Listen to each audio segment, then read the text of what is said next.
And let's talk about what the league's new program is. They say they will test players for opioids but won't punish them if they test positive unless they ignore the league's treatment plans. Do you think this will work? I think this is a really positive step forward. I don't think it's the end of the conversation about what needs to happen, but I think this is a really valuable, a valuable new step in hopefully getting players the help that they need and preventing more deaths ahead. And let's also talk about some of the perceptions of opioid users. Even Skaggs' family appear to be surprised to learn that he had been using at all. And in their statement, they alluded to something about they were surprised that somebody that worked so hard was using opioids. Can you talk about that? Yeah, so I think we have to think about it two different ways. There's really two different pathways. So one is, Tyler Skaggs was 27 years old, and we often assume that, a lot of people who are experiencing severe pain, chronic pain, and getting into opioids for medical reasons are doing so later in life after an injury. By the way, I think it's very important to remember that baseball players play 162 games in about 180 days, over about 6 months every season, without the playoffs. So there's the one question is, what's the medical? Are they feeling pain?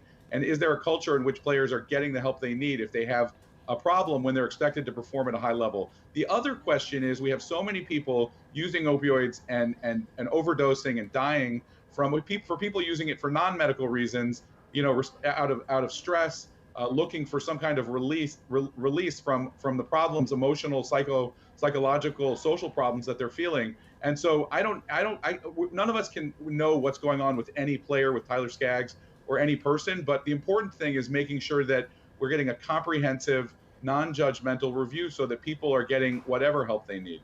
Yeah, I think it's really, wonderful that the league is saying that as long as they're willing to get treatment, they won't punish them. That's not necessarily the approach that we have as a whole, as a country.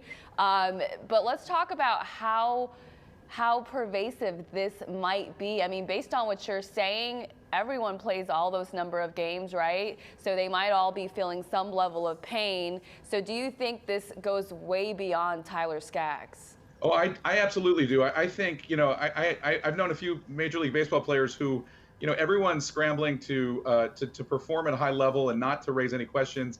Particularly pitchers are under enormous stress. So I think there's a lot of players who are part of a culture of downplaying the seriousness of injuries, of minimizing the strain that they're under. And again, I think it's both the actual physical strain and the psychological, social strain of being under the microscope, being scrutinized down to every at bat, every play in the field.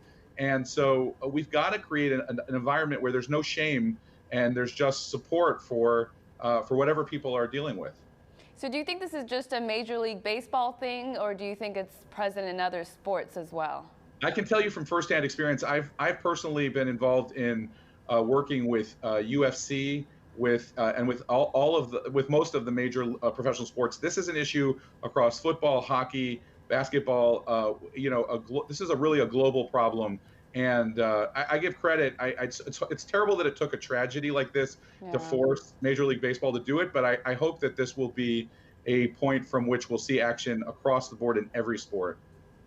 And so is there any signs that, people or coaches should be looking for? Is this hard to detect whether somebody is using opioids in a non-prescribed way or not? So that's a great question. There's two different issues. One is to really make sure that there's truly an environment where there's no shame in talking about how you're feeling. And we're really, by the way, I should note that 10 years ago, we had the other problem where drugs were just flowing too freely, and we had this crackdown. So we've got to get back. We've got to get rid of the shame so that players can talk about how they're feeling. And I think that we've got to, in terms of the warning signs, we have to look for people being more isolated.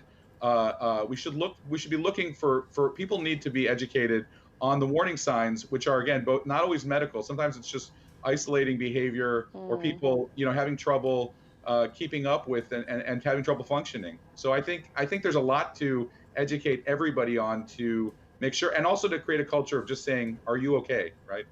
Yeah, absolutely. Like you said, this is absolutely heartbreaking that it took a 27-year-old to die for the league to take this kind of approach, but it was also really heartening that this is the way that they're moving forward. So, Harry, thank you so much for your insight. Great to be with you.